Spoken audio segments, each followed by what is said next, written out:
Prince Harry, things got weird again around him. And this time, it's not even something he said. It's what someone else brought up. So here's what happened. Angela Levin, who's been around the royal scene for years and actually spent real time with Harry while writing his biography, went on air and casually dropped comments about Archie and Lilibet that instantly made people pause.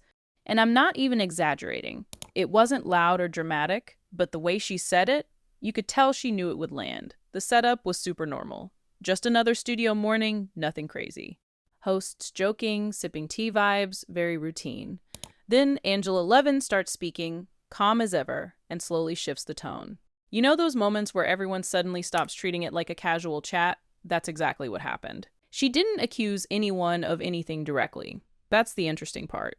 Instead, she went straight into talking about royal birth traditions, like how, historically, everything is documented properly, doctors' names, exact timings, official notices, all very structured. Basically, no room for confusion when it comes to royal lineage. Then she brings up Archie and Lilibet, and she doesn't say this is wrong or that is fake. She just points out that things were different, not as detailed, not as traditional, not following the same pattern we've seen for decades. And honestly, that's where it gets uncomfortable, because instead of making a claim, she just asks one simple question: why? That why is what blew this up, because now people aren't reacting to an accusation, they're reacting to doubt. And doubt spreads way faster. At the same time, you've got Meghan Markle and Harry's whole privacy stance.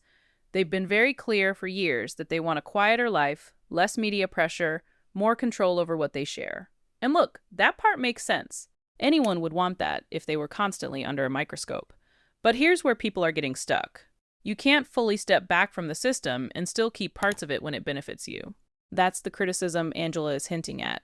The titles are still there, the royal identity is still being used publicly, but the transparency that usually comes with it isn't fully there. And yeah, that creates confusion, not necessarily wrongdoing, just confusion. Now, things escalated even more when rumors started spreading that Harry and Meghan might have tried to trademark Archie and Lilibet's names.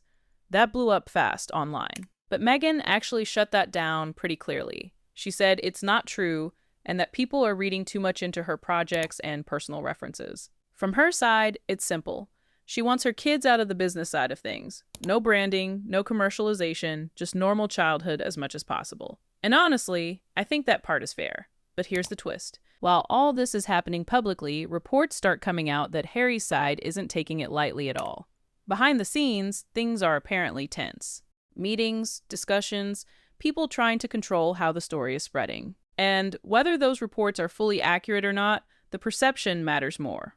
Because when people see a strong reaction, they immediately think, okay, why is this hitting so hard?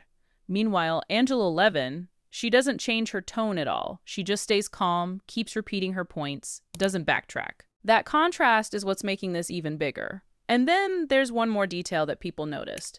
Meghan staying completely silent through all of this. No statement, no response. Nothing. Which is unusual, because normally she and Harry move as a team, publicly. That silence, it didn't go unnoticed.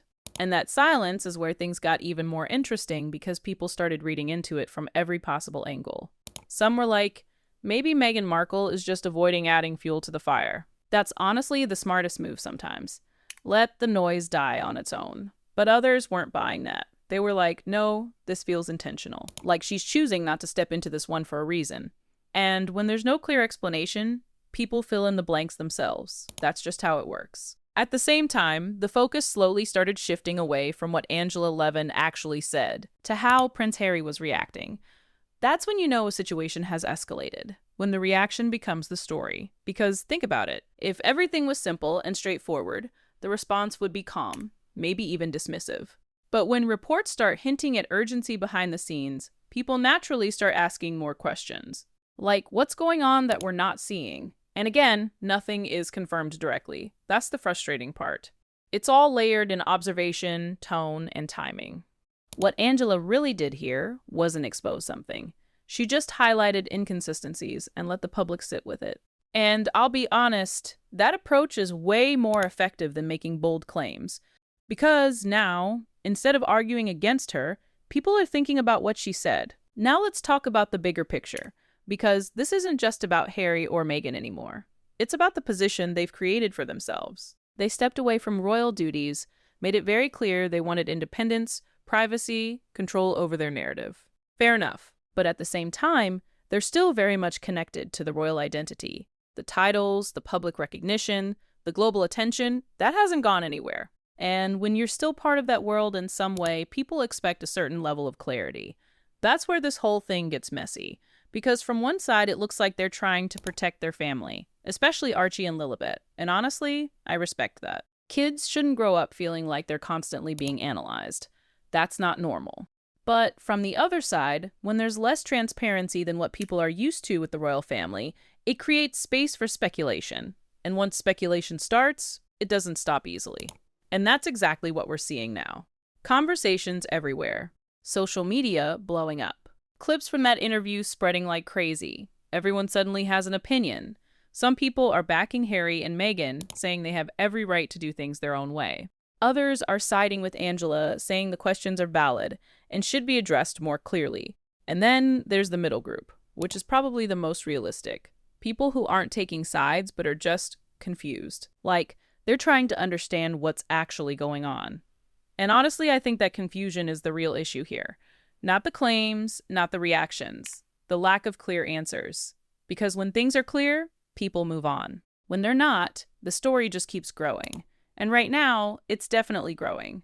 And the part that people keep forgetting in all of this is Prince Archie of Sussex and Princess Lilibet of Sussex are just kids. Like, they didn't sign up for any of this. They're not part of the strategy, the media narrative, or whatever angle people are trying to push. They're literally just growing up. But because of who their parents are, everything around them becomes public discussion. Even the way they were introduced to the world is now being analyzed years later. And I'm not gonna lie, that part feels a bit unfair. At the same time, though, when you're connected to something as structured as the royal family, people expect things to follow a certain pattern.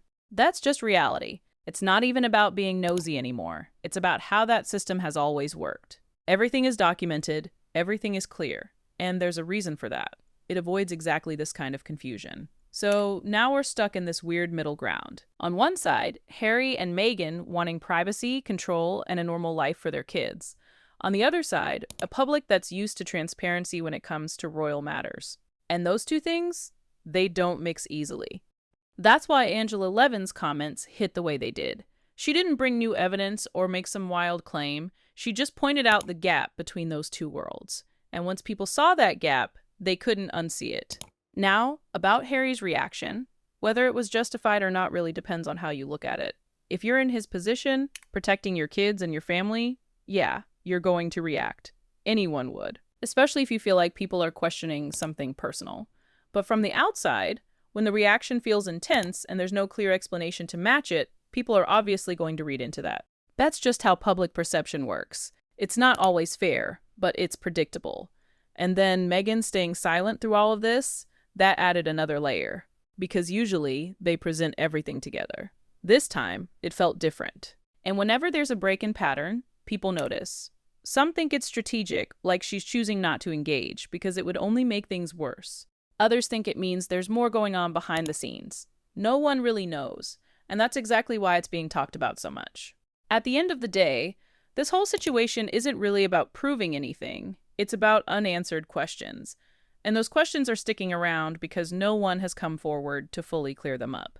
Until that happens, the story doesn't close. It just keeps evolving. And honestly, that's where things stand right now. Not a confirmed scandal. Not a clean explanation either. Just a situation where one calm interview turned into a global conversation, and now everyone's watching to see what happens next. Because if there's one thing this has shown, it's that even the quietest questions can create the loudest reactions.